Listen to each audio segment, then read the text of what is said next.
Hello बच्चों, स्वागत है आपका कक्षा 12 में। अपन यहाँ पर सबसे पहले फर्स्ट चैप्टर शुरू नहीं कर रहे हैं। अपन सबसे पहले जो है वो अपने फिजिक्स का 14 चैप्टर ले रहे हैं, क्योंकि इसके अंदर कुछ ऐसी बातें हैं जो अपन पहले से जानते हैं। जैसे कि अपन डाल्टन मॉडल के बारे में सुन चुके हैं, फिर थॉमसन के प्लम पुडिंग मॉडल के बारे में सुन चुके हैं, रदरफोर्ड का मॉडल, बोर का मॉडल, ये केमिस्ट्री में पहले ही ऑलरेडी आ चुके हैं और इस चैप्टर में यही सारा है। हाँ, थोड़ा डिटेल में है, कुछ डेरिवेशन है, कुछ चीजें ऐड हो जाएगी।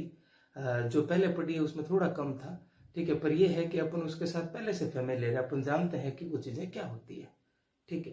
तो चैप्टर 14 है अपने परमाणुवीय भौतिकी।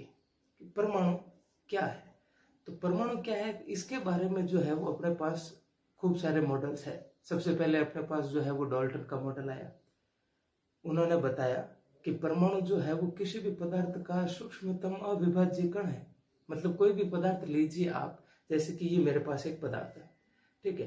अब इसका सूक्ष्मतम कण, मैं इसको तोड़ते चला जाऊं, छोटे छोटे कण करने लगता हूं, लास्ट में जो एक सबसे छोटा कण बचेगा उसी को क्या कहा जाएगा, परमाणु। और वो अविभाज्य है, उसको और नहीं तोड़ा जा सकता, वो अंतिम है, ठीक है।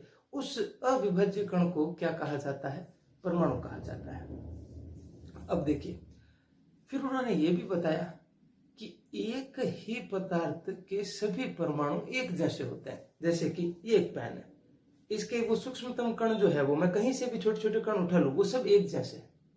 उनके द्रव्यमान एक जैसे हैं, उनके आकार एक जैसे, वो दिखने में एक जैसे, सभी एक जैसे। एक ही पदार्थ के सभी परमाणु जो होते हैं वो क्या होते हैं, एक जैसे होते हैं। पर अगर हमारे पास दो भिन्न भिन्न पदार्थ है, जैसे कि अपन कोई भी ये दो चीजें ले लें, ये अलग है, ये अलग है, ठीक है, इसके परमाणु अलग होंगे, इसके परमाणु अलग होंगे। दो भिन्न भिन्न पदार्थों के जो परमाणु होते हैं वो अलग अलग आकार के या द्रव्यमान के हो सकते हैं। मतलब डाल्टन के मॉडल में ही परमाणुओं के स्तर पर दो भिन्न भिन्न पदार्थों को जो है वो अपन पहचान कर सकते थे कि इसके परमाणु अलग है, इसके परमाणु अलग है। पदार्थों की पहचान जो थी वो संभव थी, ठीक है। तो ये था एक सामान्य सा डाल्टन का मॉडल। अब इसमें ध्यान रखेंगे, जैसे जैसे मैं बोलूंगा, ठीक है, उस टाइप से आपको साथ साथ में रिटर्न वर्क करना है। आप अपनी फेयर नोटबुक फिजिक्स के लेके बैठ जाएं, ठीक है। चैप्टर की हेडिंग डालेंगे सबसे पहले, चैप्टर नंबर 14 परमाणु भौतिकी, और उसके अंदर सबसे पहली हेडिंग डालेंगे डाल्टन का परमाणु मॉडल। पहली हेडिंग डाल्टन का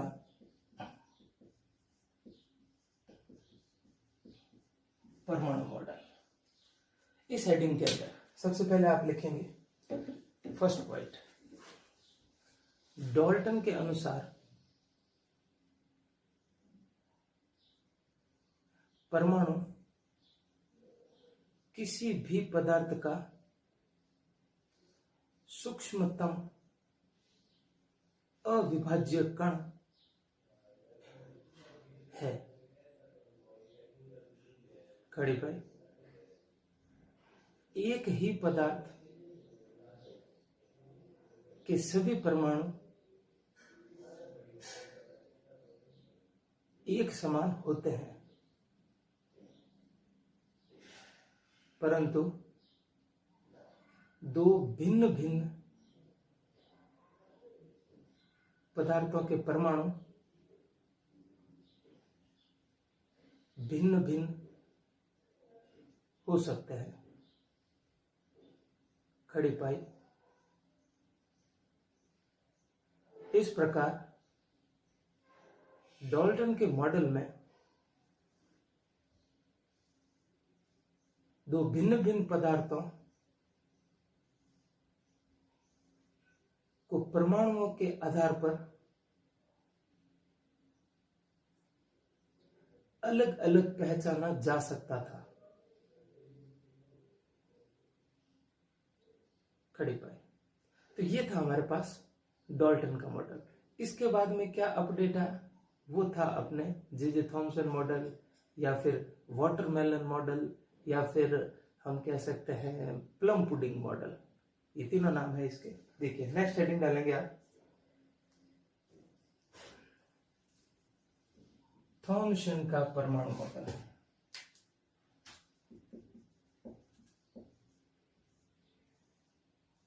थॉम्सन का परमाणु मॉडल। इसको दो और नाम से भी जानते हैं अपन, वाटरमेलन मॉडल, और क्या पढ़ा है हमने, प्लम पुडिंग मॉडल। अब देखिए ये कौन सा मॉडल है। इसमें वो हमने तरबूज वाला जो है अपना को याद होगा कि जो तरबूज है वो थॉम्सन का मॉडल है, और उसमें जो तरबूज के बीज होते हैं वो क्या होते हैं, इलेक्ट्रॉन होते हैं। पहले देखते हैं मॉडल क्या था। ठीक,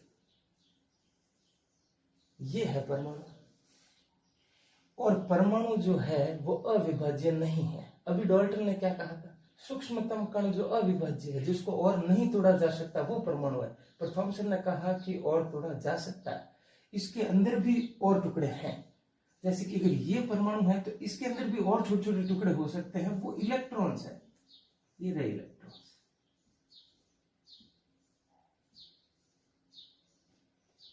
मॉडल क्या था कि जो ये गोला है, परमाणु गोलाकार है, जिसका आकार लगभग 10 की घात -10 मीटर के आसपास है। इन्होंने कहा ये जो गोलाकार भाग है ये धनावेशित है, और ये जो छोटे छोटे कण हैं जिनको हम इलेक्ट्रॉन बोल रहे हैं, ये क्या है, ये ऋणावेशित है, ये हम जानते हैं। इस पूरे गोले का जितना धनावेश है उतना ही इन सभी इलेक्ट्रॉनों का ऋणावेश है। जितना इसमें पॉजिटिव चार्ज है उतना ही इसमें नेगेटिव चार्ज है। तो इसका मतलब जो हमारा परमाणु है, सबसे पहले तो वो विद्युत उदासीन है, उसके पास कोई आवेश नहीं, ना वो पॉजिटिवली चार्ज है, वो नेगेटिवली चार्ज, वो न्यूट्रल है, वो उदासीन है। ठीक है, ये बात बिल्कुल सही भी है। ठीक है, इस मॉडल में कुछ कमियां भी है, वो अपन जानेंगे। पर सबसे पहले मॉडल क्या है, मॉडल ये है कि परमाणु जो है वो एक धनावेशित गोला है, जिसके अंदर इलेक्ट्रॉन बिल्कुल तरबूज के बीजों के समान जो है वो व्यवस्थित है। जैसे तरबूज होता है, उसमें जो लाल वाला पार्ट होता है, रेड पार्ट, वो पूरा तो क्या हो गया, धनावेश, और उसके अंदर जगह जगह पर कौन व्यवस्थित है, उसके बीज, वो क्या हो गए, इलेक्ट्रॉन। उससे तुलना की गई, इसलिए वाटरमेलन मॉडल बोल दिया। प्लम पुडिंग मॉडल भी कुछ ऐसा ही है। ठीक है ना, पुडिंग जो होती है वो एक खाने की डिश होती है, ऐसे एक ब्रेड टाइप, जिसके अंदर जो है वो ऐसे चेरीज होती है। तो वो जो है वो पूरा का पूरा एक स्फेरिकल जो है वो तो हो गया पॉजिटिव चार्ज, और उसके अंदर जो चेरी के टुकड़े होते हैं वो क्या हो गए, इलेक्ट्रॉन। तो उनके हिसाब से उन्होंने नाम दिया plum pudding model. Watermelon model के नाम से भी जो है वो ये फेमस हुआ। ठीक है, तो सबसे पहले आप जो हेडिंग डालेंगे थॉम्सन का परमाणु मॉडल, उसके बाद में उसका डायग्राम बनाएंगे, और डायग्राम बनाने के बाद में मैं बोल रहा हूं वो थ्योरी आप लिखेंगे। तो ये बनाने के बाद में लिखिए, थॉम्सन के मॉडल के अनुसार परमाणु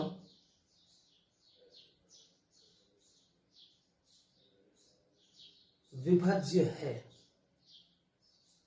खड़ी पाई। थॉम्सन के मॉडल के अनुसार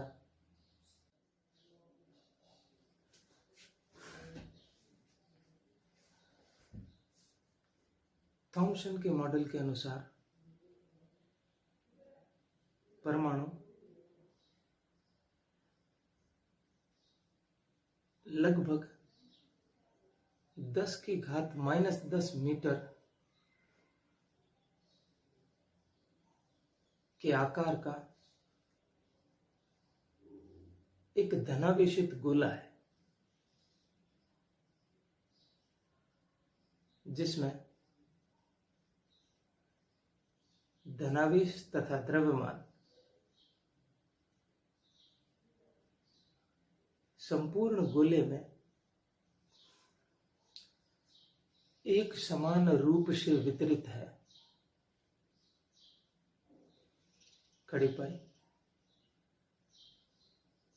इस धनावेशित गोले में इलेक्ट्रॉन भिन्न भिन्न जगहों पर बिल्कुल उसी प्रकार व्यवस्थित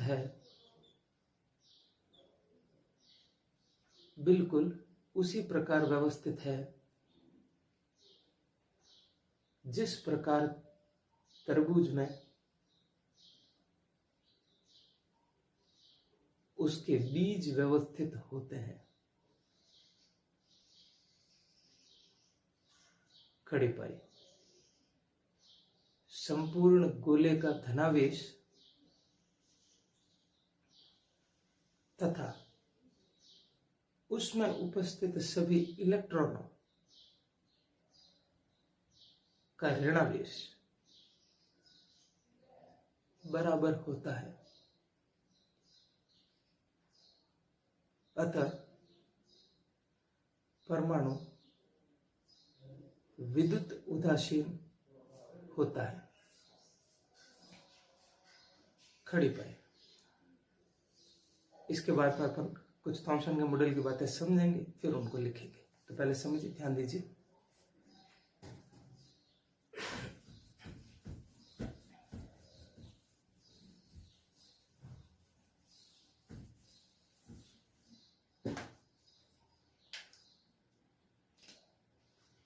देखिए, थॉमसन ने अपने मॉडल में किन किन चीजों को बताया जो सही है, फिर ये भी देखेंगे कि क्या क्या चीजें थी जो वो सही तरीके से पेश नहीं कर पाया। सबसे पहले कि मान लीजिए ये एक परमाणु है, इसके अंदर ये कोई इलेक्ट्रॉन है। थॉमसन के मॉडल के अनुसार कि अगर मैं इसको गर्म करूं, तो थॉमसन ने कहा गर्म करने से ये इलेक्ट्रॉन ऊर्जा पाएगा तो ये कंपन करेगा। यदि वो ऊर्जा अधिक है, इतनी अधिक है कि कंपन के दौरान वो इससे बाहर निकल सकता है। अगर इतनी ज्यादा ऊर्जा मिले तो इलेक्ट्रॉन जो है वो बाहर निकल सकता है। इस घटना को अपन क्या बोलेंगे? तापायनिक उत्सर्जन। कि हमने परमाणु को ताप दिया, उसके इलेक्ट्रॉन ने उसमें ऊर्जा ग्रहण की, उसमें कंपन किया, ऊर्जा अधिक थी तो उसने परमाणु को छोड़ के वो बाहर आ गया। तापायनिक उत्सर्जन। और ऐसा होता भी है। इसका मतलब हम कह सकते हैं कि थॉमसन का जो मॉडल था वो तापायनिक उत्सर्जन की व्याख्या करने में सफल रहा। कि हम किसी पदार्थ को गर्म करेंगे तो उसके परमाणुओं से इलेक्ट्रॉनों का उत्सर्जन होता है। ये बिल्कुल सही है। ठीक है, तो ये हो गया अपने तापायनिक उत्सर्जन। ये बिल्कुल वैसे ही इसका एग्जांपल अपन समझ सकते हैं। जो बल्ब होता है, बल्ब के अंदर जो वो फिलामेंट होता है, उसके अंदर जब अपन धारा पास करते हैं, करंट पास करते हैं, तो वो वायर गर्म होता है और गर्म होने की वजह से जो है उसे इलेक्ट्रॉनों का उत्सर्जन होता है, तापायनिक उत्सर्जन। ये बिल्कुल वैसे ही समझा रहा। तो ये बिल्कुल सही बताया गया। एक दूसरी चीज और, परमाणुओं से जो है वो विकिरण उत्सर्जित होता है प्रकाश के रूप में। प्रकाश के जैसा विकिरण उत्सर्जित होता है। कैसा विकिरण उत्सर्जित होता है? जैसे कि हम किसी भी चीज को देख रहे हैं तो ये हम कैसे देखते हैं? जैसे कि ये पेन हमको दिखाई दे रहा है, तो कैसे दिखाई दे रहा है? कि जरूर इस पेन से जो है वो कुछ प्रकाश निकल रहा होगा। उस प्रकाश को मैं अभी विकिरण बोल रहा हूँ कि इससे जो है वो विकिरण निकल रहा होगा, प्रकाश निकल रहा होगा, वो हम देखते हैं तो ये हमको दिखाई देता है। परमाणुओं से जो है वो विकिरण उत्सर्जित होता है, पर कब होता है? जब उनको ऊर्जा मिलती है। देखो प्रोसेस समझो। मान लीजिए ये परमाणु का अभी रदरफोर्ड मॉडल हम पढ़े नहीं है, पर आप पहले से पढ़ चुके हैं, इसलिए मैं कोई दो ऊर्जा स्तर बनाता हूं। ठीक है, ये इसके दो कक्षा। एक परमाणु जो है वो यहाँ है, इलेक्ट्रॉन सॉरी, इस परमाणु में ये नाभिक हो गया, ये इलेक्ट्रॉन है। इस इलेक्ट्रॉन को जब ऊर्जा मिलेगी तो इलेक्ट्रॉन कहाँ चला जाएगा? उत्तेजित होकर यहाँ आ जाएगा। ठीक है, पर नैनो सेकंड में वो अपने वापस अपनी जगह पे आ जाता है। कि मान लीजिए इसको एक एग्जांपल के तौर पे बात कर रहे हैं कि 10 जूल की ऊर्जा इसको मिली, तो ये परमाणु उत्तेजित होकर यहाँ आ गया जहां ऊर्जा ज्यादा है। ठीक है, ऊर्जा ज्यादा होगी उसकी। ठीक है, तो अब क्या होगा? जब ये परमाणु वापस आएगा तो इसको ये 10 जूल की ऊर्जा छोड़नी भी पड़ेगी। जो परमाणु जितनी ऊर्जा लेकर ऊपर गया है, उत्तेजित हुआ है, तो जब वो वापस आएगा तो उतनी ऊर्जा उसको वापस छोड़नी भी पड़ेगी। तो जब वो ऊर्जा छोड़ते हैं, उसी ऊर्जा को हम क्या बोल रहे हैं? विकिरण बोल रहे हैं। या यूं समझ लीजिए यही वो ऊर्जा है जिसको हम देख रहे हैं। ठीक है, तो इस प्रकार से जब भी कोई उच्च ऊर्जा स्तर से निम्न ऊर्जा स्तर में आता है, ऊपर से इलेक्ट्रॉन नीचे आता है, तो वो उस गैप की जितनी, जैसे कि यहां से यहां आया तो वो कुछ ऊर्जा छोड़ेगा जितनी भी। जैसे कि 10 जूल की ऊर्जा लेकर गया था यहां से यहां तक, तो जब ये यहां से यहां वापस आएगा तो 10 जूल की को छोड़ेगा, और उसी ऊर्जा को हम देख रहे हैं। उसी को अपन क्या बोल रहे हैं? विकिरण। आप प्रकाश बोल सकते हैं। ठीक है, तो इस प्रकार से विकिरण उत्सर्जित होते हैं, हमें परमाणु दिखते हैं, ये वस्तुएं दिखती है, ऐसा होता है। तो क्या थॉमसन के मॉडल में ऐसा है? बिल्कुल। ठीक है, मान लीजिए इस परमाणु पर ऊर्जा जो है वो आपतित होती है, चाहे सूर्य का प्रकाश था वो इसके ऊपर आपतित हुआ, तो इलेक्ट्रॉनों ने ऊर्जा ग्रहण की। इलेक्ट्रॉन क्या गए? उच्च ऊर्जा पाकर उच्च ऊर्जा स्तर पे चले गए। तो जब वो वापस आएंगे तो उस ऊर्जा को क्या करेंगे? वो छोड़ेंगे। तो हमको वो ऊर्जा दिखाई देगी, वो हमें परमाणु दिखाई देंगे। ठीक है, मतलब जो है अगर कोई इलेक्ट्रॉन उच्च से निम्न ऊर्जा में आया है तो फाइनल बात यह है कि उससे जो है वो प्रकाश के रूप में ऊर्जा जो है वो विकिरित होगी, उससे विकिरण उत्सर्जित होगा। ठीक है, ये थॉमसन मॉडल में बताया गया कि अगर ये जो है, अगर मैं इस परमाणु को, ये इसमें इलेक्ट्रॉन है, इस परमाणु को ऊर्जा दूं तो क्या होगा, इसके इलेक्ट्रॉन उच्च ऊर्जा पाएंगे। जैसे अभी हमने बात की थी, वो इसने की थी कि इतनी ऊर्जा दी कि वो इससे बाहर ही निकल गया।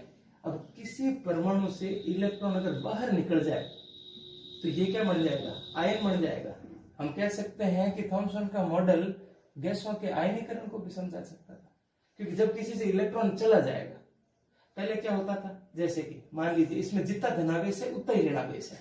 जैसे कि इसमें कितना धनावेश है, एग्जाम्पल 10 कूलम का धनावेश है, और इलेक्ट्रॉन कितने थे, 10 इलेक्ट्रॉन थे, और एक एग्जाम्पल के तौर पे कह रहा हूं कि 10 कूलम का ऋणावेश है, 10 पॉजिटिव है, 10 नेगेटिव है, तो ये क्या है, उदासीन। टोटल कितना है, 0। परंतु अगर इसको हम गर्म करें और मान लीजिए इलेक्ट्रॉन बाहर चला गया, इतनी ऊर्जा दी, तो ऋणावेश क्या हो गया, कम, ये -9 हो गया। अब कितना बचा, +1। अब ये उदासीन नहीं है, अब इसके पास जो है वो आवेश है, पॉजिटिव चार्ज है इसके पास। अब ये क्या बन गया, आयन। जब परमाणु से इलेक्ट्रॉन चला जाता है तो वो क्या बन जाता है, आयन। और ऐसा ही होता है, जब इलेक्ट्रॉन किसी परमाणु को छोड़ता है तो वो परमाणु आयन बन जाता है। मतलब थॉमसन का मॉडल गैसों के आयनीकरण को भी समझा सकता था। अब वापस आते हैं अपने इस टॉपिक के ऊपर कि जब किसी परमाणु को हम ऊर्जा देते हैं तो उसके इलेक्ट्रॉन जो है वो उत्तेजित होता है, वापस नीचे आएगा। फिर और ऊर्जा देंगे तो वापस उत्तेजित होगा। अधिक ऊर्जा दी तो बाहर चला जाएगा, वो आयन वाली बात होगी। अभी उसको छोड़ते हैं, अभी वो बाहर नहीं निकल रहा है, वो बस ऐसे ऊपर जा रहा है। वो वापस आएगा तो ऊर्जा छोड़ेगा, फिर उसको और ऊर्जा मिली तो वो वापस ऊपर जाएगा, और वापस आएगा तो फिर ऊर्जा छोड़ेगा। मतलब वो ऐसे कंपन करता रहेगा और जो ऊर्जा है वो विकिरित करता रहेगा, उत्सर्जित जो है वो करता रहेगा। तो ये बात भी थॉमसन का मॉडल समझाने में सफल था कि किसी भी परमाणु से जो है वो प्रकाश के रूप में जो है वो ऊर्जा जो है वो उत्सर्जित होती है, और ऐसा होता भी है। तो ये वो बात थी जो थॉमसन का मॉडल सही सही समझा सका। अब अपन रिटर्न वर्क करेंगे इसके बारे में। ठीक है, तो पहला पॉइंट लिखेंगे,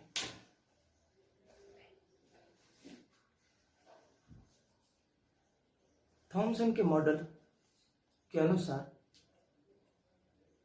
जब परमाणु को तापीय ऊर्जा दी जाती है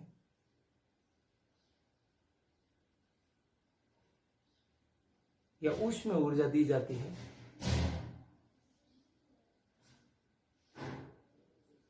तो परमाणु का इलेक्ट्रॉन उस ऊष्म ऊर्जा को ग्रहण करके परमाणु से बाहर आ जाता है। खड़ी पाई, यह घटना तापायनिक उत्सर्जन कहलाती है। यह घटना तापायनिक उत्सर्जन कहलाती है। खड़ी पाई। अतः हम कह सकते हैं थॉमसन का मॉडल तापायनिक उत्सर्जन की व्याख्या करने में सफल रहा। थॉमसन का मॉडल तापायनिक उत्सर्जन की व्याख्या करने में सफल रहा। खड़ी पाई। इलेक्ट्रॉन के परमाणु से बाहर जाने पर परमाणु आयन बन जाता है।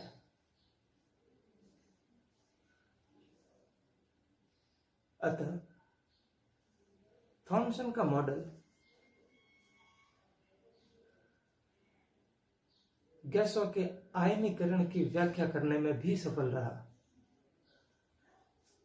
गैसों के आयनीकरण की व्याख्या करने में भी सफल रहा। खड़ी पाई। दूसरा पॉइंट, जब परमाणु पर ऊर्जा आपतित होती है तो परमाणु का इलेक्ट्रॉन कंपन करता है।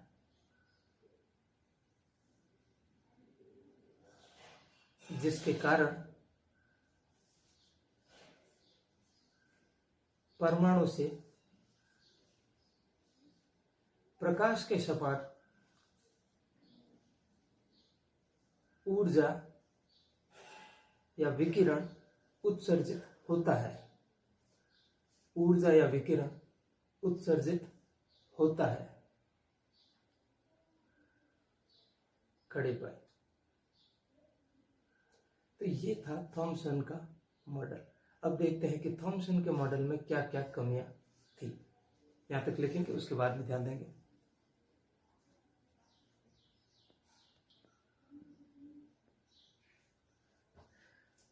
देखिए, नेक्स्ट हेडिंग डालेंगे थॉमसन के मॉडल के दोष। हेडिंग डालने के बाद में लिखना नहीं, पहले समझेंगे, उसके बाद में जब मैं बोलूं उस वक्त वो लिखा जाएगा। ध्यान दीजिए। देखो, दो डायग्राम यहाँ पर, चलो पहले डायग्राम पे ध्यान देते हैं। ये डायग्राम हम पहले पढ़ चुके केमिस्ट्री में। ये क्या है? ये हाइड्रोजन का स्पेक्ट्रम है। स्पेक्ट्रम का मतलब यहाँ पर ये जो लाइनें बनी हुई है क्या है? यूं समझिए, हर लाइन की एक तरंग दैर्ध्य है। जैसे कि इसकी तरंग दैर्ध्य जो है वो समझ लीजिए 4000 एंगस्ट्रॉम है, इसकी 5000 है, इसकी 6000 है। इस प्रकार से अलग अलग तरंग दैर्ध्य की जो है वो रेखाएं हैं। इनको क्या कहते हैं? इनको स्पेक्ट्रम रेखाएं कहा जाता है। और इस पूरे को क्या कहा जाता है? यह हाइड्रोजन का स्पेक्ट्रम है। इन रेखाओं के इन समुच्चय को क्या कहा जाता है? ये भी अलग अलग नाम है। जिन जिन वैज्ञानिकों ने इनकी खोज की उनके नाम है। जैसे कि ये लाइमन श्रेणी, बामर, पार्सन, ब्रैकेट, फंड, ये हम पढ़ चुके हैं। ठीक है, ये हाइड्रोजन की रेखा है। ठीक है, हाइड्रोजन की स्पेक्ट्रम रेखा है। कितनी सारी है? खूब सारी है। कुछ मैंने बनाई भी नहीं। ठीक है, अब ये कैसे बनती है? ठीक है, तो वो अपन बोर मॉडल जब पढ़ेंगे, बोर ने हाइड्रोजन के स्पेक्ट्रम की व्याख्या की थी। आगे बोर मॉडल आएगा तो हमें समझ में आएगा कि इतनी सारी रेखाएं क्या है और ये क्यों है। ठीक है, और ये कितनी है, हर चीज समझ में आ जाएगी। पर अभी याद रखा जाएगी कि हाइड्रोजन की स्पेक्ट्रम में खूब सारी स्पेक्ट्रम में रेखाएं होती है, खूब सारी रेखाएं होती है। और हर रेखा का क्या है? एक तरंग दैर्ध्य है। यूं समझ लीजिए, एक लैम्डा है। ठीक है, अब थॉमसन का मॉडल क्या कहता है, इसके बारे में उसके क्या ख्याल है वो देखते हैं। थॉमसन के मॉडल में बात हाइड्रोजन एटम पे की जा रही है। मैं हाइड्रोजन की बात कर रहा हूँ। ये हाइड्रोजन के एटम में, ठीक है, थॉमसन के मॉडल में क्या है? ये रहा, ये हाइड्रोजन का एटम गोला धनावेशित हो गया, इलेक्ट्रॉन ऋणावेशित हो गया। हाइड्रोजन में कितना इलेक्ट्रॉन होता है? एक। ठीक है, उस इलेक्ट्रॉन ने कंपन किया। जैसे हमने अभी पढ़ा कि इसको ऊर्जा मिली और इस इलेक्ट्रॉन ने ऐसे कंपन किया। कंपन कैसे करता है? तो हमने कहा था इलेक्ट्रॉन ऊर्जा पाकर उच्च ऊर्जा स्तर में चला जाता है, उसकी ऊर्जा बढ़ जाती है, वो ऊपर आ जाता है। जब वो वापस आता है तो वो एक विकिरण उत्सर्जित करता है। मान लीजिए इसकी लैम्डा थी 4000 एंगस्ट्रॉम, तो मैंने एक 4000 की एक लाइन बना दी, एक एग्जांपल, एक स्पेक्ट्रम में रेखा बना दी जिसकी तरंग दैर्ध्य कितनी है? 4000 एंगस्ट्रॉम। ठीक है, वो इलेक्ट्रॉन नीचे आके फिर ऊर्जा पाएगा तो ये फिर ऊपर जाएगा, फिर नीचे आएगा, फिर 4000 का निकलेगा। तो लाइन अभी भी वही है 4000 की। अगर 4000 के अलावा कुछ आएगा तो अपन और रेखाएं बनाएंगे इसमें। ठीक है, अगर ये इलेक्ट्रॉन ऐसे कंपन करता ही रहा तो ये जो तरंग दैर्ध्य निकलेगी वो एक ही निकलेगी। हमको स्पेक्ट्रम में एक ही रेखा दिखाई देगी। तो हम कहेंगे कि थॉमसन के मॉडल में जब परमाणु को ऊर्जा दी जाती है तो इलेक्ट्रॉन कंपन करता है और उस कंपन की वजह से ऊर्जा जो है वो उत्सर्जित होती है और उसके कारण केवल एक स्पेक्ट्रम रेखा बढ़ती है। जबकि वास्तव में प्रायोगिक परिणामों में, ठीक है, लैब में हमको जो मिला, जो सच बात है वो ये है, हाइड्रोजन के स्पेक्ट्रम में कई सारी रेखाएं होती है और ये हम पढ़ भी चुके हैं पहले। इसका मतलब थॉमसन का जो मॉडल था वो हाइड्रोजन के स्पेक्ट्रम की व्याख्या करने में असफल रहा। वास्तविक ये है जो थॉमसन ने बताया, वो ये है, ये गलत है, ये सही है। तो ये बात अपन लिखेंगे। अगर किसी को जरूरत महसूस हो तो वो इनको डायग्राम बना के भी याद रख सकता है, अदरवाइज खाली थ्योरी भी आप लिख सकते हैं। पहला पॉइंट लिखेंगे आप, लिखिए, थॉमसन के मॉडल में जब परमाणु को ऊर्जा दी जाती है तो उसका इलेक्ट्रॉन कंपन करता है और उस कंपन के कारण उससे विकिरण उत्सर्जित होता है, जिसके कारण स्पेक्ट्रम में केवल एक रेखा दिखाई पड़नी चाहिए।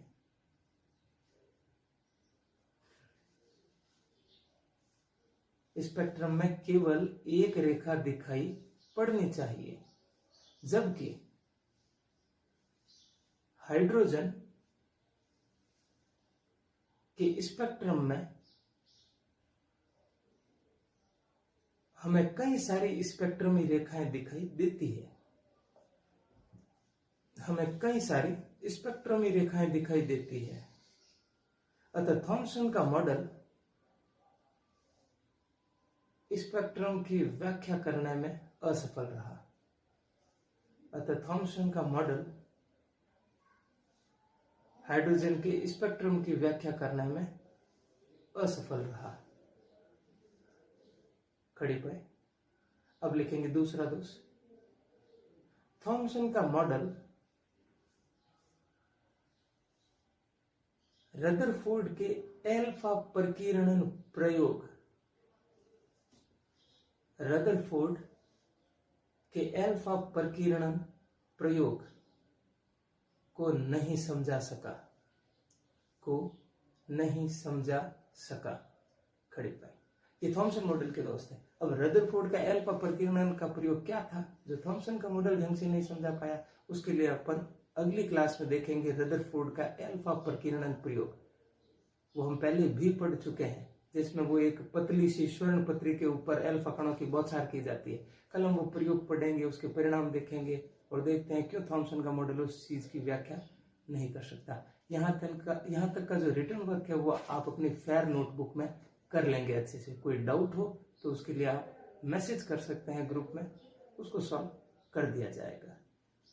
Thank you.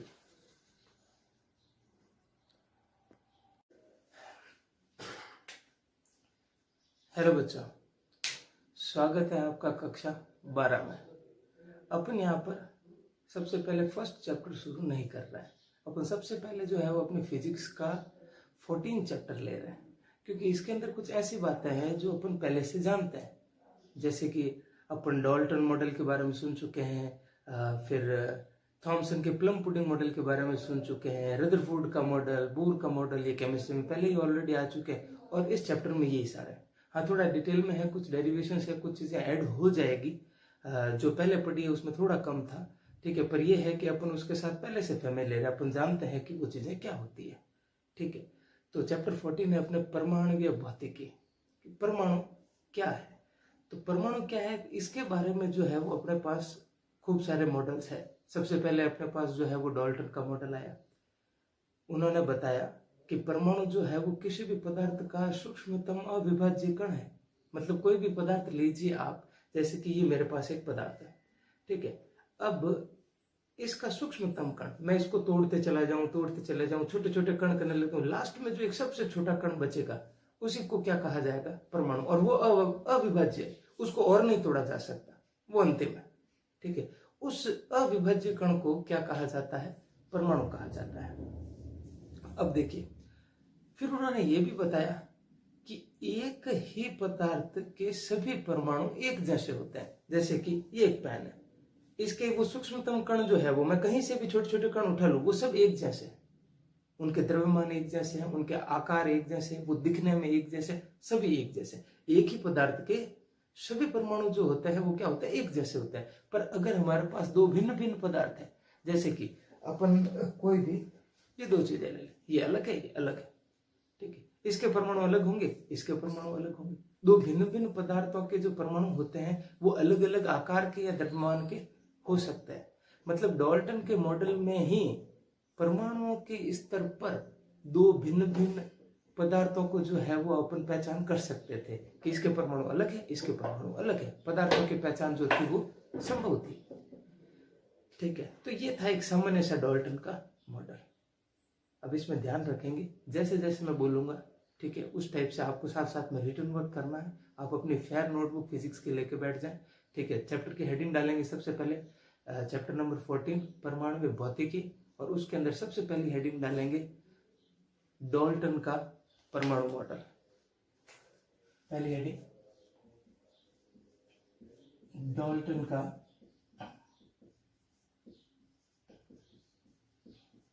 परमाणु मॉडल।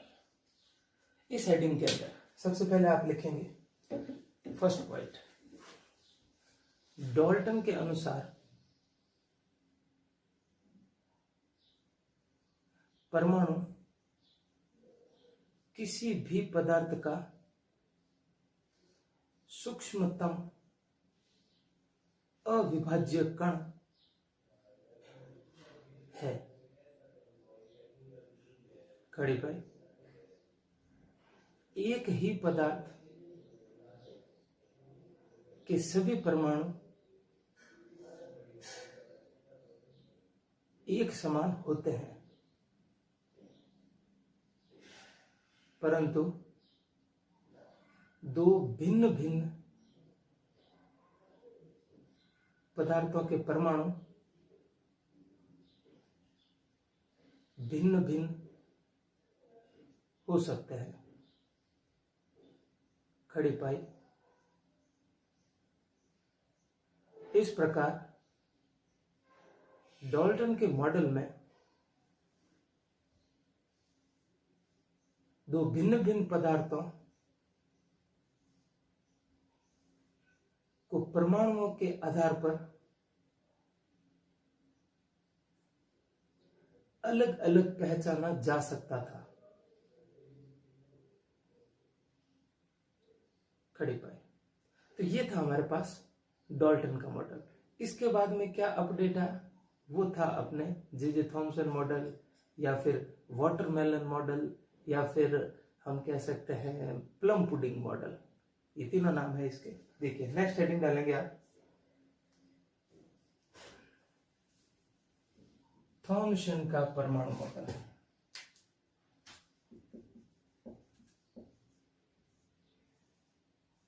थॉमसन का परमाणु मॉडल, इसको दो और नाम से भी जानते हैं अपन, वाटरमेलन मॉडल, और क्या पढ़ा है हमने, प्लम पुडिंग मॉडल। अब देखिए ये कौन सा मॉडल है। इसमें वो हमने तरबूज वाला जो है अपना को याद होगा कि जो तरबूज है वो थॉमसन का मॉडल है, और उसमें जो तरबूज के बीज होते हैं वो क्या होते हैं, इलेक्ट्रॉन होते हैं। पहले देखते हैं मॉडल क्या था। ठीक, ये है परमाणु, और परमाणु जो है वो अविभाज्य नहीं है। अभी डाल्टन ने क्या कहा था, सूक्ष्मतम कण जो अविभाज्य है, जिसको और नहीं तोड़ा जा सकता, वो परमाणु है। पर थॉमसन ने कहा कि और तोड़ा जा सकता है, इसके अंदर भी और टुकड़े हैं। जैसे कि अगर ये परमाणु है तो इसके अंदर भी और छोटे छोटे टुकड़े हो सकते हैं, वो इलेक्ट्रॉन्स है। ये रहे इलेक्ट्रॉन्स।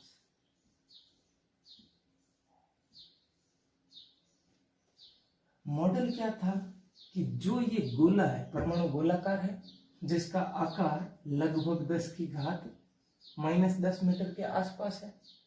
इन्होंने कहा ये जो गोलाकार भाग है ये धनाभिषिक्त है, और ये जो छोटे छोटे कण हैं जिनको हम इलेक्ट्रॉन बोल रहे हैं, ये क्या है, ये ऋणावेशित है, ये हम जानते हैं।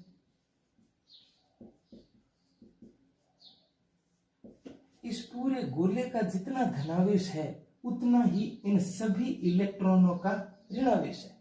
जितना इसमें पॉजिटिव चार्ज है उतना ही इसमें नेगेटिव चार्ज है।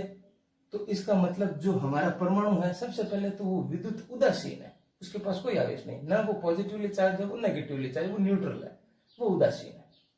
ठीक है, ये बात बिल्कुल सही भी है।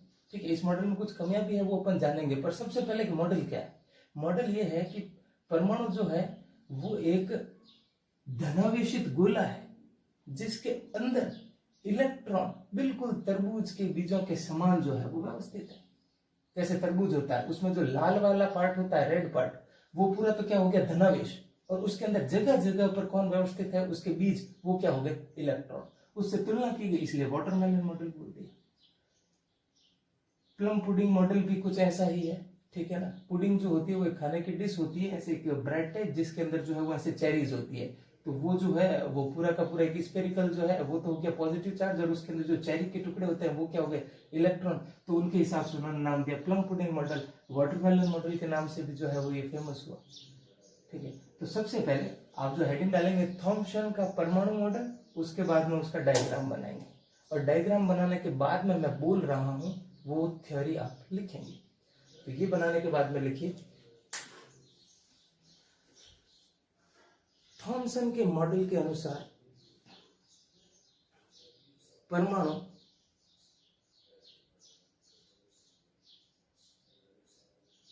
विभाज्य है। खड़ी पाई। थॉम्सन के मॉडल के अनुसार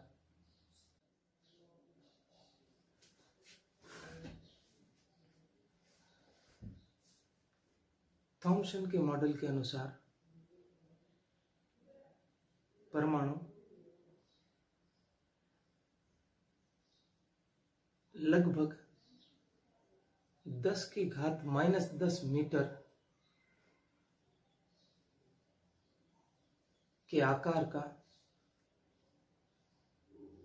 एक धनावेशित गोला है, जिसमें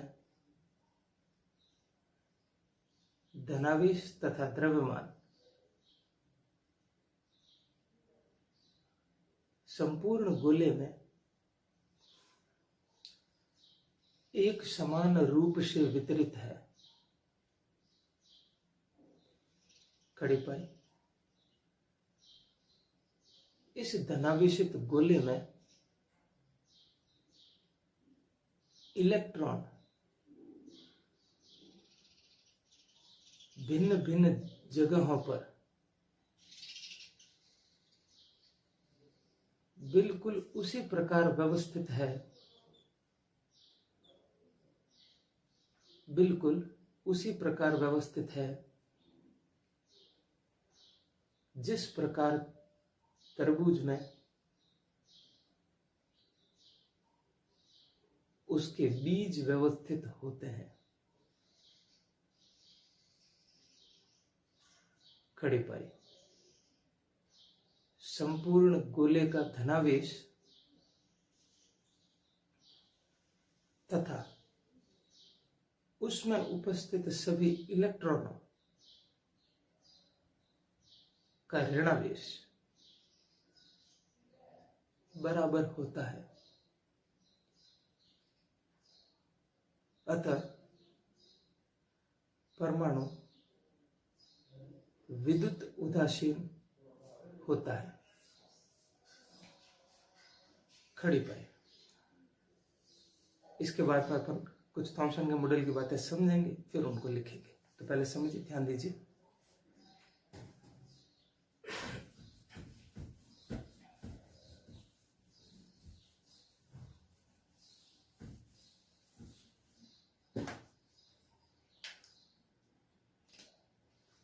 देखिए, थॉम्सन ने अपने मॉडल में किन किन चीजों को बताया जो सही है, फिर ये भी देखेंगे कि क्या क्या चीजें थी जो वो सही तरीके से पेश नहीं कर पाया। सबसे पहले कि मान लीजिए ये एक परमाणु है, इसके अंदर ये कोई इलेक्ट्रॉन है। थॉम्सन के मॉडल के अनुसार कि अगर मैं इसको गर्म करूं तो थॉम्सन ने कहा गर्म करने से ये इलेक्ट्रॉन ऊर्जा पाएगा, ऊर्जा पाएगा तो ये कंपन करेगा। यदि वो ऊर्जा अधिक है, इतनी अधिक है कि कंपन के दौरान वो इससे बाहर निकल सकता है। अगर इतनी ज्यादा ऊर्जा मिले तो इलेक्ट्रॉन जो है वो बाहर निकल सकता है। इस घटना को अपन क्या बोलेंगे, तापायनिक उत्सर्जन। कि हमने परमाणु को ताप दिया, उसके इलेक्ट्रॉन ने उसमें ऊर्जा ग्रहण की, उसने कंपन किया, ऊर्जा अधिक थी तो उसने परमाणु को छोड़ के वो बाहर आ गया, तापायनिक उत्सर्जन। और ऐसा होता भी है। इसका मतलब हम कह सकते हैं कि थॉम्सन का जो मॉडल था वो तापायनिक उत्सर्जन की व्याख्या करने में सफल रहा। कि हम किसी पदार्थ को गर्म करेंगे तो उसके परमाणुओं से इलेक्ट्रॉनों का उत्सर्जन होता है। ये बिल्कुल सही है। ठीक है, तो ये हो गया अपने तापायनिक उत्सर्जन। ये बिल्कुल वैसे ही इसका एग्जांपल अपन समझ सकते हैं, जो बल्ब होता है, बल्ब के अंदर जो वो फिलामेंट होता है, उसके अंदर जब अपन धारा पास करते हैं, करंट पास करते हैं, तो वो वायर गर्म होता है, और गर्म होने की वजह से जो है उसे इलेक्ट्रॉनों का उत्सर्जन होता है, तापायनिक उत्सर्जन। ये बिल्कुल वैसे ही समझा है। तो ये बिल्कुल सही बताया गया। एक दूसरी चीज और, परमाणुओं से जो है वो विकिरण उत्सर्जित होता है प्रकाश के रूप में, प्रकाश के जैसा विकिरण उत्सर्जित होता है। कैसा विकिरण उत्सर्जित होता है? जैसे कि हम किसी भी चीज को देख रहे हैं तो ये हम कैसे देखते हैं, जैसे कि ये पेन हमको दिखाई दे रहा है, तो कैसे दिखाई दे रहा है कि जरूर इस पेन से जो है वो कुछ प्रकाश निकल रहा होगा। उस प्रकाश को मैं अभी विकिरण बोल रहा हूँ कि इससे जो है वो विकिरण निकल रहा होगा, प्रकाश निकल रहा होगा, वो हम देखते हैं तो ये हमको दिखाई देता है। परमाणुओं से जो है वो विकिरण उत्सर्जित होता है, पर कब होता है? जब उनको ऊर्जा मिलती है। देखो प्रोसेस समझो, मान लीजिए ये परमाणु का अभी रदरफोर्ड मॉडल हम पढ़े नहीं है, पर आप पहले से पढ़ चुके हैं, इसलिए मैं कोई दो ऊर्जा स्तर बनाता हूं। ठीक है, ये इसके दो कक्षा। एक परमाणु जो है वो यहाँ है, इलेक्ट्रॉन, सॉरी, इस परमाणु में ये नाभिक हो गया, ये इलेक्ट्रॉन है। इस इलेक्ट्रॉन को जब ऊर्जा मिलेगी तो इलेक्ट्रॉन कहाँ चला जाएगा? उत्तेजित होकर यहाँ आ जाएगा।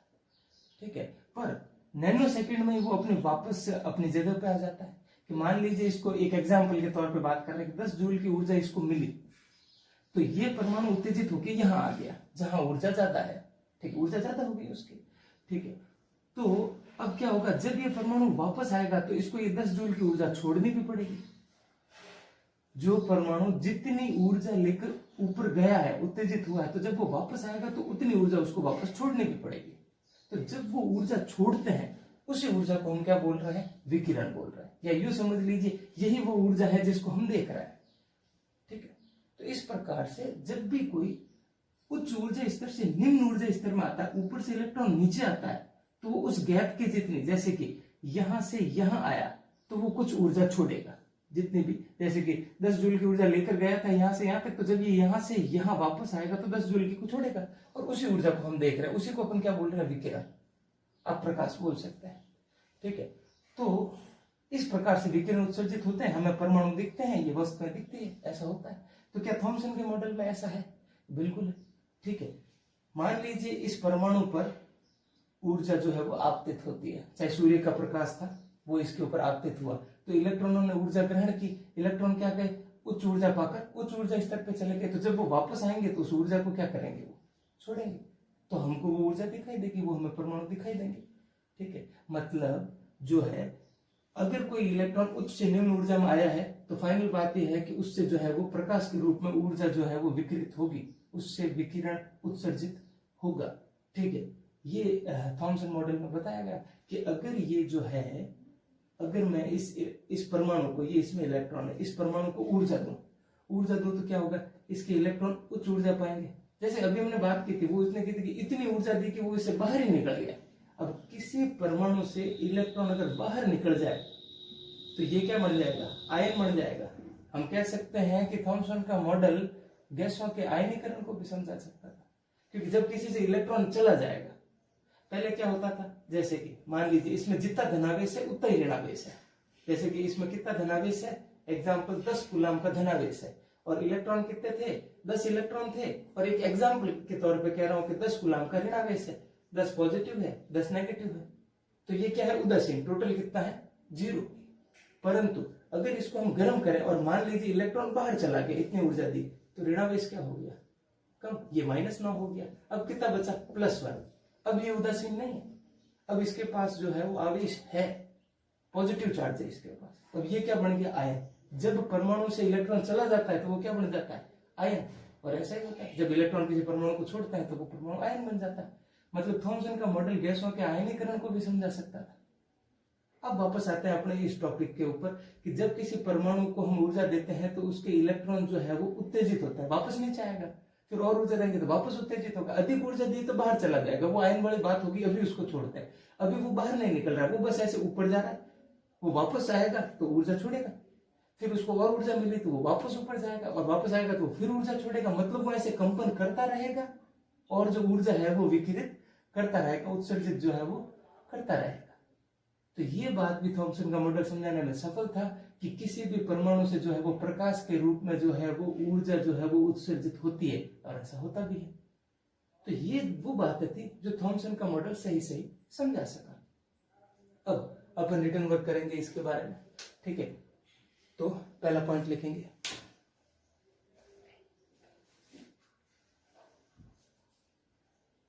थॉमसन के मॉडल के अनुसार जब परमाणु को तापीय ऊर्जा दी जाती है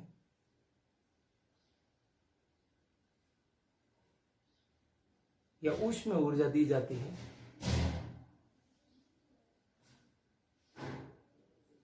तो परमाणु का इलेक्ट्रॉन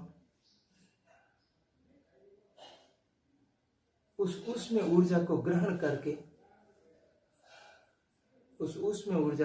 करके परमाणु से बाहर आ जाता है।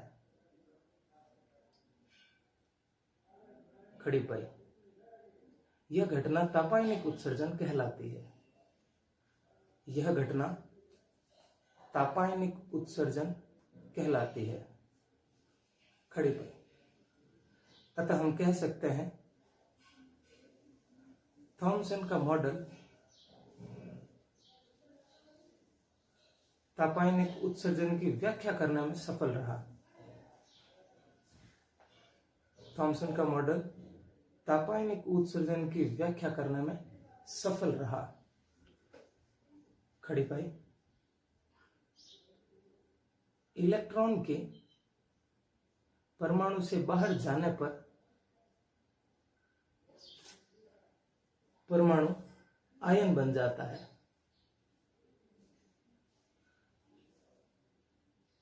अतः थॉमसन का मॉडल गैसों के आयनीकरण की व्याख्या करने में भी सफल रहा। गैसों के आयनीकरण की व्याख्या करने में भी सफल रहा। खड़ी पाई। दूसरा पॉइंट, जब परमाणु पर ऊर्जा आपतित होती है तो परमाणु का इलेक्ट्रॉन कंपन करता है।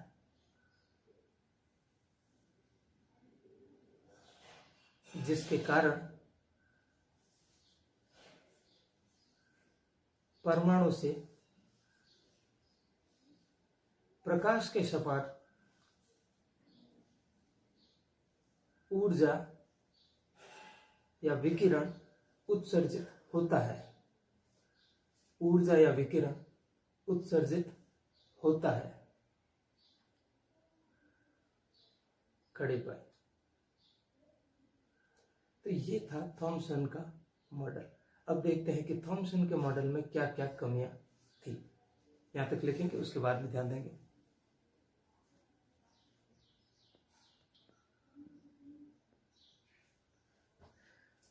देखिए, नेक्स्ट हेडिंग डालेंगे थॉमसन के मॉडल के दोष। हेडिंग डालने के बाद में लिखना नहीं, पहले समझेंगे, उसके बाद में जब मैं बोलूं उस वक्त वो लिखा जाएगा। ध्यान दीजिए। देखो, दो डायग्राम यहाँ पर, चलो पहले डायग्राम पे ध्यान देते हैं। ये डायग्राम हम पहले पढ़ चुके केमिस्ट्री में। ये क्या है? ये हाइड्रोजन का स्पेक्ट्रम है। स्पेक्ट्रम का मतलब यहाँ पर ये जो लाइनें बनी हुई ये क्या है? यूं समझिए, हर लाइन की एक तरंग दैर्ध्य है। जैसे कि इसकी तरंग दैर्ध्य जो है वो समझ लीजिए 4000 एंगस्ट्रॉम है, इसकी 5000 है, इसकी 6000 है। इस प्रकार से अलग अलग तरंग दैर्ध्य की जो है वो रेखाएं हैं। इनको क्या कहते हैं? इनको स्पेक्ट्रमी रेखाएं कहा जाता है। और इस पूरे को क्या कहा जाता है? यह हाइड्रोजन का स्पेक्ट्रम है। इन रेखाओं के इन समुच्चय को क्या कहा जाता है? ये भी अलग अलग नाम है। जिन जिन वैज्ञानिकों ने इनकी खोज की उनके नाम है। जैसे कि ये लाइमन श्रेणी, बामर, पार्सन, ब्रैकेट, फॉन्ट, ये हम पढ़ चुके हैं। ठीक है, ये हाइड्रोजन की रेखा है। ठीक है, हाइड्रोजन की स्पेक्ट्रमी रेखा है। कितनी सारी है? खूब सारी है। कुछ मैंने बनाई भी नहीं। ठीक है, अब ये कैसे बनती है? ठीक है, तो वो अपन बोर मॉडल जब पढ़ेंगे, बोर ने हाइड्रोजन के स्पेक्ट्रम की व्याख्या की थी। आगे बोर मॉडल आएगा तो हमें समझ में आएगा कि इतनी सारी रेखाएं क्या है और ये क्यों है। ठीक है, और ये कितनी है, हर चीज समझ में आ जाएगी। पर अभी याद रखा जाएगी कि हाइड्रोजन की स्पेक्ट्रम में खूब सारी स्पेक्ट्रमी रेखाएं होती है। खूब सारी रेखाएं होती है। और हर रेखा का क्या है? एक तरंग दैर्ध्य है। यूं समझ लीजिए एक लैम्डा है। ठीक है, अब थॉमसन का मॉडल क्या कहता है, इसके बारे में उसके क्या ख्याल है वो देखते हैं। थॉमसन के मॉडल में बात हाइड्रोजन एटम पे की जा रही है, मैं हाइड्रोजन की बात कर रहा हूँ। ये हाइड्रोजन के एटम में, ठीक है, थॉमसन के मॉडल में क्या है, ये रहा, ये हाइड्रोजन का एटम, गोला धनावेशित हो गया, इलेक्ट्रॉन ऋणावेशित हो गया। हाइड्रोजन में कितना इलेक्ट्रॉन होता है, एक, ठीक है। उस इलेक्ट्रॉन ने कंपन किया, जैसे हमने अभी पढ़ा कि इसको ऊर्जा मिली और इस इलेक्ट्रॉन ने ऐसे कंपन किया। कंपन कैसे करता है, तो हमने कहा था इलेक्ट्रॉन ऊर्जा पाकर उच्च ऊर्जा स्तर में चला जाता है, उसकी ऊर्जा बढ़ जाती है, वो ऊपर आ जाता है। जब वो वापस आता है तो वो एक विकिरण उत्सर्जित करता है। मान लीजिए इसकी लैम्डा थी 4000 एंगस्ट्रॉम, तो मैंने एक 4000 की एक लाइन बना दी, एक एग्जांपल, एक स्पेक्ट्रम की रेखा बना दी जिसकी तरंगदैर्घ्य कितनी है, 4000 एंगस्ट्रॉम है, ठीक है। वो इलेक्ट्रॉन नीचे आके फिर ऊर्जा पाएगा तो फिर ऊपर जाएगा, फिर नीचे आएगा, फिर 4000 का निकलेगा, तो लाइन अभी भी वही है 4000 की। अगर 4000 के अलावा कुछ आएगा तो अपन और रेखाएं बनाएंगे इसमें, ठीक है। अगर ये इलेक्ट्रॉन ऐसे कंपन करता ही रहा तो ये जो तरंगदैर्घ्य निकलेगी वो एक ही निकलेगी, हमको स्पेक्ट्रम में एक ही रेखा दिखाई देगी। तो हम कहेंगे कि थॉमसन के मॉडल में जब परमाणु को ऊर्जा दी जाती है तो इलेक्ट्रॉन कंपन करता है और उस कंपन की वजह से ऊर्जा जो है वो उत्सर्जित होती है और उसके कारण केवल एक स्पेक्ट्रम में रेखा बनती है। जबकि वास्तव में प्रायोगिक परिणामों में, ठीक है, लैब में हमको जो मिला, जो सच बात है वो ये है, हाइड्रोजन के स्पेक्ट्रम में कई सारी रेखाएं होती है और ये हम पढ़ भी चुके हैं पहले। इसका मतलब थॉमसन का जो मॉडल था वो हाइड्रोजन के स्पेक्ट्रम की व्याख्या करने में असफल रहा। वास्तविक ये है जो थॉमसन ने बताया, वो ये है, ये गलत है, ये सही है। तो ये बात अपन लिखेंगे, अगर किसी को जरूरत महसूस हो तो वो इनको डायग्राम बना के भी याद रख सकता है, अदरवाइज खाली थ्योरी भी आप लिख सकते हैं। पहला पॉइंट लिखेंगे आप, लिखिए, थॉमसन के मॉडल में जब परमाणु को ऊर्जा दी जाती है तो उसका इलेक्ट्रॉन कंपन करता है और उस कंपन के कारण उससे विकिरण उत्सर्जित होता है, जिसके कारण स्पेक्ट्रम में केवल एक रेखा दिखाई पड़नी चाहिए।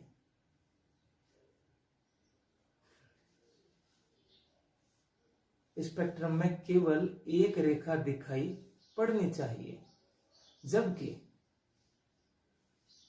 हाइड्रोजन के स्पेक्ट्रम में हमें कई सारी स्पेक्ट्रमी रेखाएं दिखाई देती है, हमें कई सारी स्पेक्ट्रमी रेखाएं दिखाई देती है। अतः थॉमसन का मॉडल स्पेक्ट्रम की व्याख्या करने में असफल रहा। अतः थॉमसन का मॉडल हाइड्रोजन के स्पेक्ट्रम की व्याख्या करने में असफल रहा। खड़ी पे अब लिखेंगे दूसरा दोष, थॉमसन का मॉडल रदरफोर्ड के एल्फा प्रकीर्णन प्रयोग,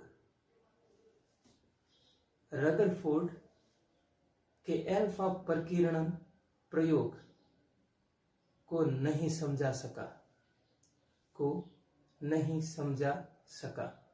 खड़ी पाई, ये थॉमसन मॉडल के दोस्त है। अब रदरफोर्ड का एल्फा प्रकीर्णन का प्रयोग क्या था जो थॉमसन का मॉडल ढंग से नहीं समझा पाया, उसके लिए अपन अगली क्लास में देखेंगे रदरफोर्ड का एल्फा प्रकीर्णन प्रयोग। वो हम पहले भी पढ़ चुके हैं, जिसमें वो एक पतली सी स्वर्ण पत्री के ऊपर एल्फा कणों की बौछार की जाती है। कल हम वो प्रयोग पढ़ेंगे, उसके परिणाम देखेंगे और देखते हैं क्यों थॉमसन का मॉडल उस चीज की व्याख्या नहीं कर सकता। यहाँ तक का जो रिटर्न वर्क है वो आप अपनी फेयर नोटबुक में कर लेंगे अच्छे से। कोई डाउट हो तो उसके लिए आप मैसेज कर सकते हैं ग्रुप में, उसको सॉल्व कर दिया जाएगा। Thank you.